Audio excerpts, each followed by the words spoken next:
Bugonia. Yes, that's right, folks. We are back talking about a Yorgos Lanthimos film. He's been pretty consistent, doing like a film a year for, I think, 3 years now. We had Kinds of Kindness last year, Poor Things before that, and I think this is his fourth collaboration with Emma Stone because The Favorite was his previous movie before those ones, right? Was there something in between? I can't remember.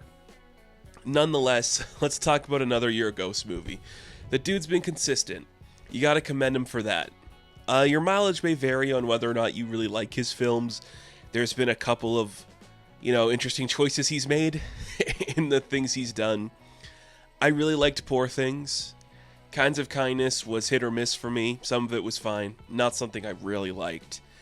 So he's been consistent. Consistent is what I would say. And I think he's working with a different, writer than he normally does on this movie, which makes sense. This is like a project that he chose to do as opposed to kind of working on the script with somebody, which that's cool. There's an idea here to play with in this movie, and it's kind of in tune to the things that we've seen Lanthimos working with recently. I don't know what's going on in movies right now, but there's a lot of really acclaimed directors and writers who want to talk about the state of the world and how broken and alone everybody feels, and how maybe nothing can get better and we're all terrible underneath the things that we do, and the things we exist for money and greed and corruption just circulate our existence. This movie is very similar to things like Eddington or Civil War from last year. No Other Choice, 28 years later. Just these ideas that the world is broken and the people in it can either experience it or try to fix it. But ultimately, it's about how helpless and alone we are in every circumstance we go through. So that's not going to be for everyone, and that's okay. I like that stuff. I think it's kind of exciting. And I think this is a pretty good movie. Now, is it the best work to come out of this director? Maybe not. But it is very capable. And talking about something that he's yet to really talk about. It is like a paranoia thriller mixed with this conspiracy theorist identity, all wrapped in a very bleak comedy, which all sound like things you could see Yorgos working with. But there's just so much satire throwing itself in the face of this thing. I would consider this like a very bitter movie. It's not having a good taste in its mouth. It's not leaving you feeling satisfied or happy. It's just about how messed up the world is and nobody's good. And everything sucks. Nobody's gonna walk away with oh man, that was a relief. Which, again, that's how I feel about a lot of stuff. And when you can find a movie that's just so in tone of how you feel about things in a certain capacity, that's never a bad thing. So Bugonia, this is a film starring Jesse Plemons. He plays this conspiracy-idled man who spent a lot of time on certain parts of the internet. He works with a packaging company, pseudo Amazon, if you will. And him and his cousin realize that there might be somebody living amongst them that's not who they claim to be, so they devise a plan to capture the CEO of the company that Plemons is working for, because they believe, or more importantly, he believes, that this woman is in fact an alien and wants to uncover her secret plot. That's a lot, and it's very, very interesting. That is just a really solid premise, and it's compelling to see how that can be portrayed. Plemons is just really good in a role like this.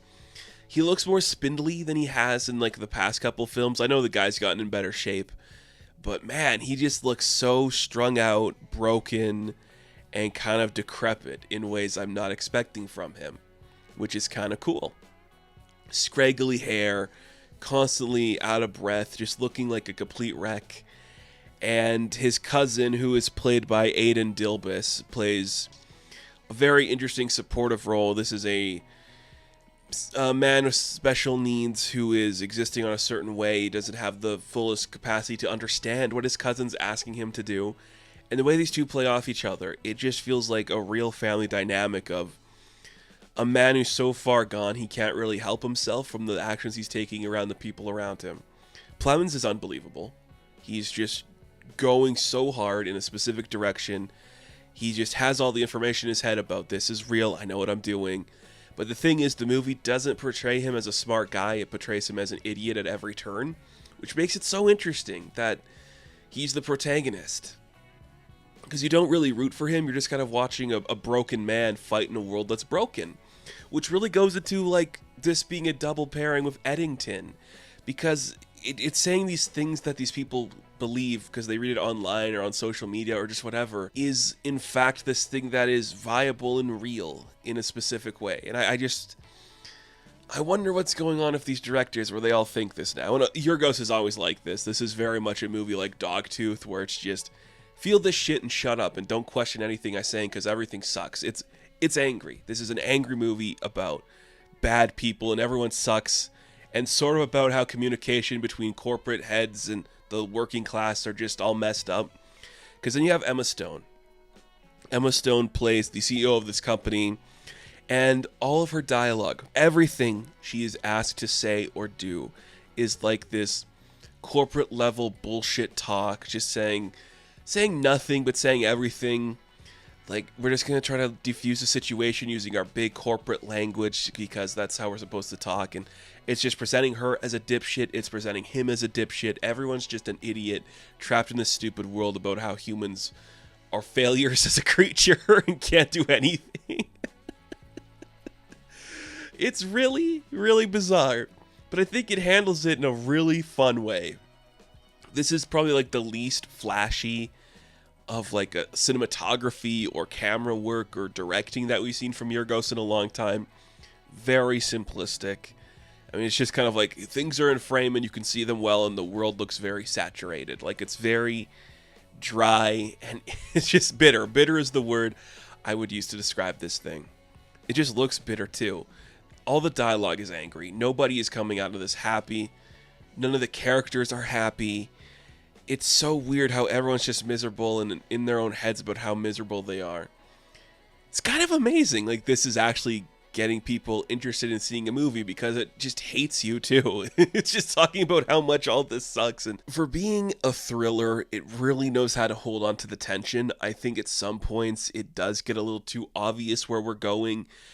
But the strongest part of this film, perhaps, is the way Emma Stone toys the line between giving away what the ending's going to be and how she doesn't. Now, we're not going to talk about the ending too much, I will say, in a non-spoiler setting. I think the ending is going to make a lot of people annoyed, but it's exactly the ending that this movie should have. But the way we're going back and forth throughout this entire piece of her being real or fake, it is so well documented. I'm just so blown away by everything that she is doing in this movie. And her and Plemons might be the two best actors of their generation.